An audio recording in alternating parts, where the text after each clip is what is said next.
Welcome aboard BioTrek as we sail the South Pacific and explore our ocean world.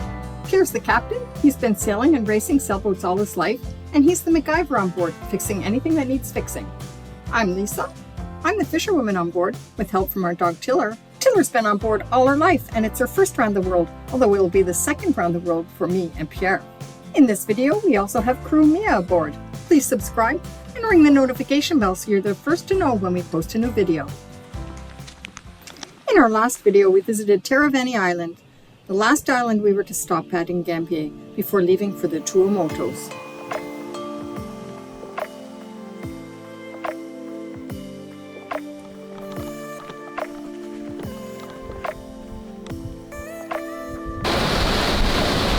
We had a brisk wind on departure from 18 to 25 knots over the trip.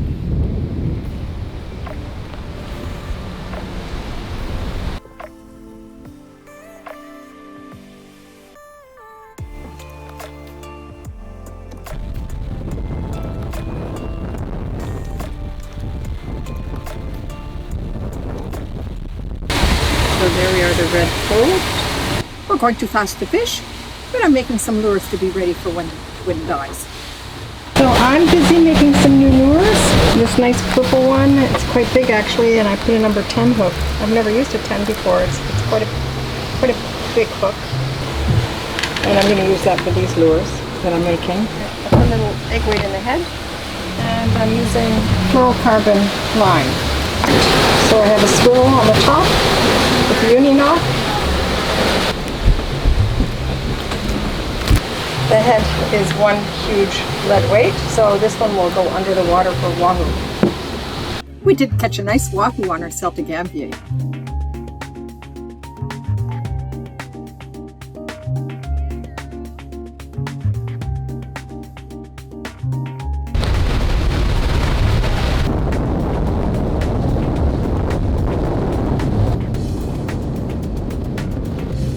We passed close by this small, uninhabited atoll without an entrance for boats called a Marie Atoll.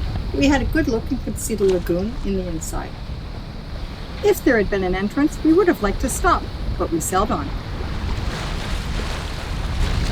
See right into the lagoon, but there's no pass for a boat.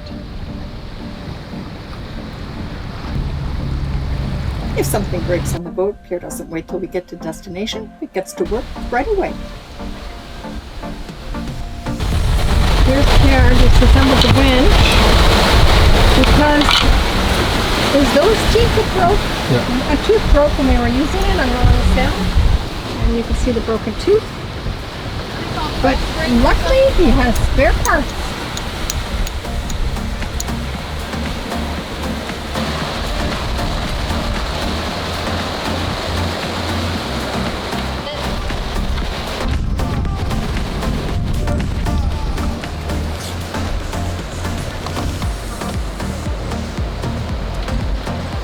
As the night approached, we were so glad to have our new B&G. You may remember from a previous episode that our B&G had died, but our family brought a new one from California, so we were all set to see the storms on the radar. Been another squall. We finally see the moon. Next morning, we were still going too fast to fish.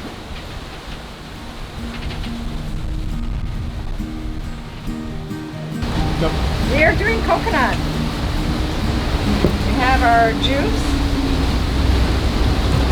Let's taste it. It's not the way the Polynesians do it. It's the way we're doing it when we're rocking and rolling on the boat. And how does the coconut taste, David? Tastes great. These conditions are different concentration, right, Mia? Absolutely. I did hit my high speed today. Which was? 21.1. Oh my, that's surfing down a wave? Surfing down a wave. That's our average boat speed? I know.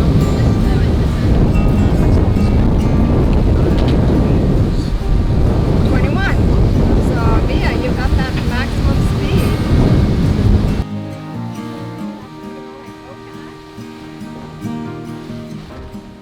It became clear that we were not going to make it to Makemo with good light and during slack tide, so we decided to duck into Howe. Passes into the atolls and the Tuamotus can have vicious currents and waves, and it's really important to time it to slack tide.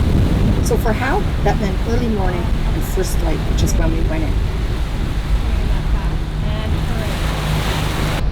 And we are as close to slack tide as we could be, which is why we're coming in now. Check out those waves ahead. Can you see them? Howe was the atoll used as an air base and center for the French military when nuclear tests were carried out 900 kilometers away in the atoll of Moruya. A total of 193 atmospheric and underground tests were carried out in the region over a period of 30 years. Howe has again become controversial because an agriculture project on the island is proposed by a Chinese investor, Wang Chen. Some are suspicious that the object of the project is not economic, but rather logistical to make an atoll supply point for Chinese fishing vessels. It is an ambitious project, and if it's carried out, it would be the largest fish farm in the South Pacific.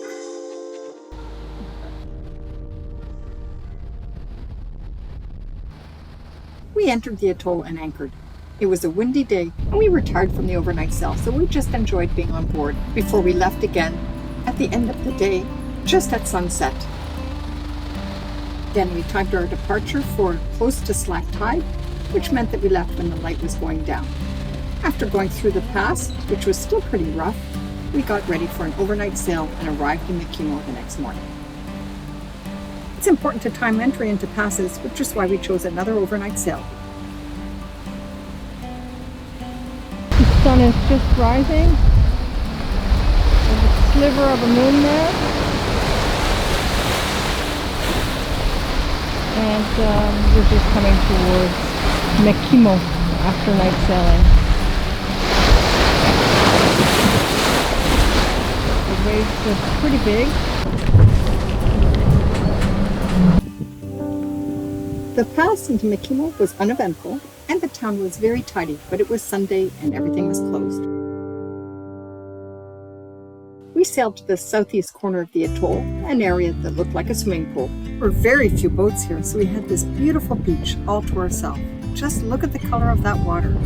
About to leave, already packing. Come with me, I'm not really asking. We'll get away to a place where we don't know. About to see the world in action, what we can be, life with no distractions. We'll get away, this is what we waited for. After spending some time in this beautiful atoll, we decided it was time to move on. And with no wind, we motor sailed to Fakarava and entered in the southern pass. Time to explore, so we headed over to the Tetramanu Dive Center. Take my hand, we'll make it somehow. We can't miss out. I'm done living life with the lights out. Die with my own doubts. Be free with me. Be free. Be free with me.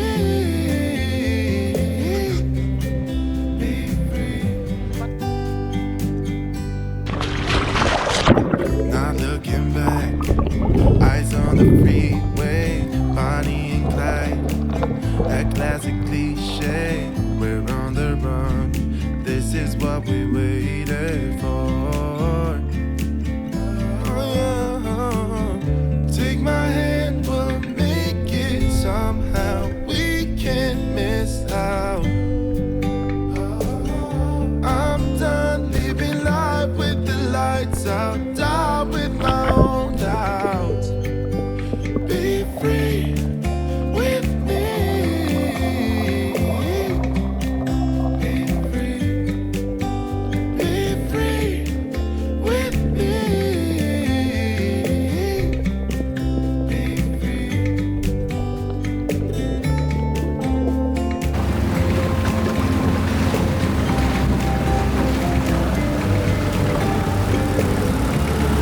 It's always current in the pass, and we we timed our snorkeling with the inward current, and you can still see the current as we head back to the boat. Now it's time to let Tiller have some exercise and have a little swim. We haven't seen any sharks near the boat, but we do always keep a lookout when Tiller's swimming. Oh, be free with me. Oh, come on and let's go. Let's be free with me. On the other side of the pass is the Pink Sand Beach, but there's no anchoring here, so we just had a look. Pink sand. Having a look, we carried on north towards town and the northern pass, but we did stop at several anchorages on the way and had some fun. Here, Mia is teaching David the first step in learning how to wingboard. Then I'm gonna land and stick, okay? To my YouTube Don't fans, forget I to like and Wait a subscribe. minute, I put it on standby by mistake, so say it again. To all my... To all my YouTube fans, I'm gonna start out by what we call a backflip, which means I'm gonna get inverted and gonna stick it. Don't forget to like and subscribe. How about the front flip, David? I can't do that. I'm still You working do on one that just one. now. All right, this is your first test. All right. It sinks. You'll cut this in post. It sinks. Wait.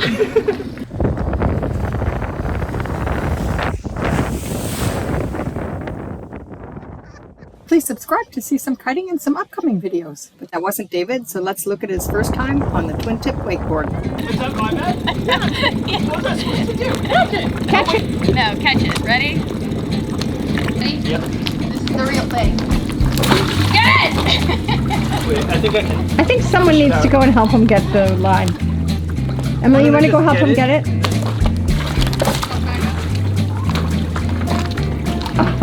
Tiller going out. Did Tiller just jump on the paddleboard? Yeah, Tiller. Let's just Tiller jump should on that want help. What you're gonna have to do Yep. is you're gonna have to help the boat, right? Yep. So you turn your hip. Just turn your hip. Yeah. Yep. Towards So I start out heel edge, and then yeah, keep and your, then try the to keep your weight on your heels, but you gotta turn that boat because you have to get up on plane so the boat, because otherwise you're gonna Yeah. overpower the boat. There's not enough power to pull you Okay. up. Okay, you ready? Yeah. Here we go. That's it. That's it. That's it. That's it. Yep. Not enough power. Yeah. Okay. So.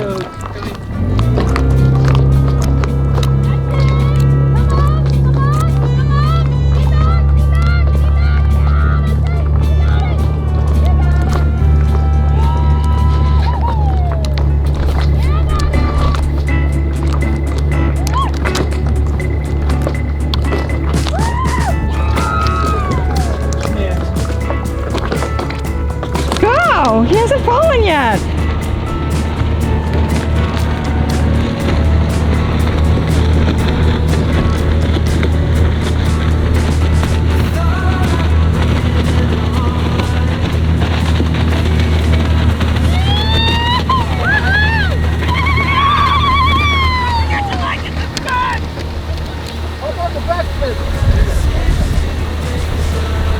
First timer.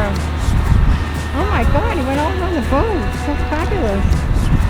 Went around for a second time without falling. First time up ever.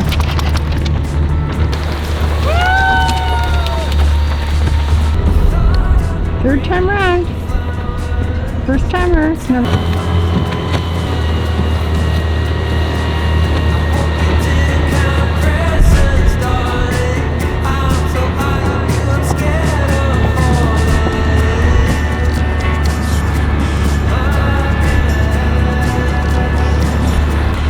I've forgotten how many times he's gone around now. He just keeps going.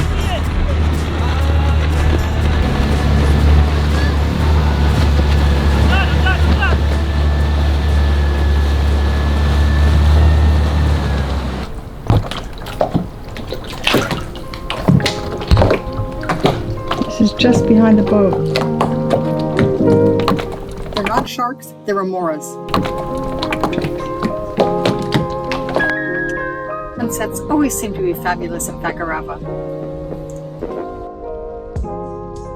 Second time out, and David's ready to try with the wingboard. The other one you're starting on the back. Yeah, end. it's- This you don't do that. It's same. But you have a bigger board. You have a bigger area to stand up on. The only difference is you don't have foot pads or foot straps. Yeah, that's the Right? part that I don't understand. So what's going to happen is when the boat starts to go, the water compresses the board to your feet. It looks good. Board looks perfect, right? Now you feeling good? Yeah? Well, no, but yeah, I'm ready. Go. Woo! Look at that!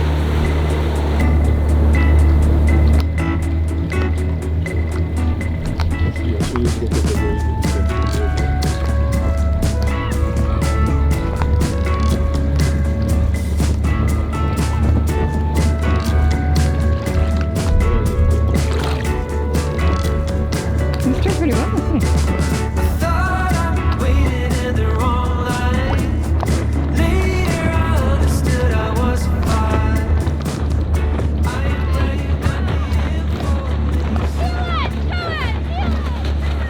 Not a bad lunch. Not bad at all.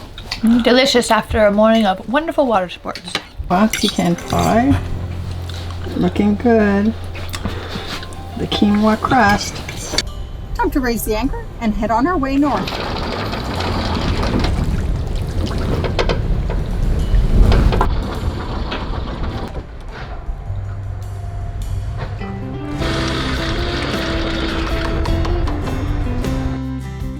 We sailed up to the northeast corner of Fakarava, which is near the airport, where our family would take a flight out.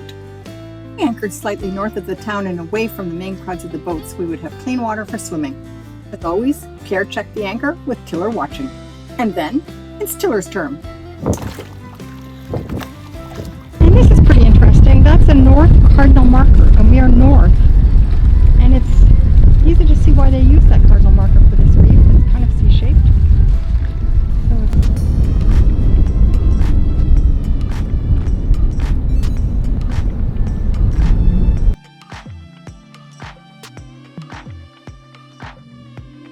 Em and David left, and my sister Krista arrived, and she's a scuba diver, so get ready for some underwater shots in the next video coming up. And please subscribe. Waiting for so long.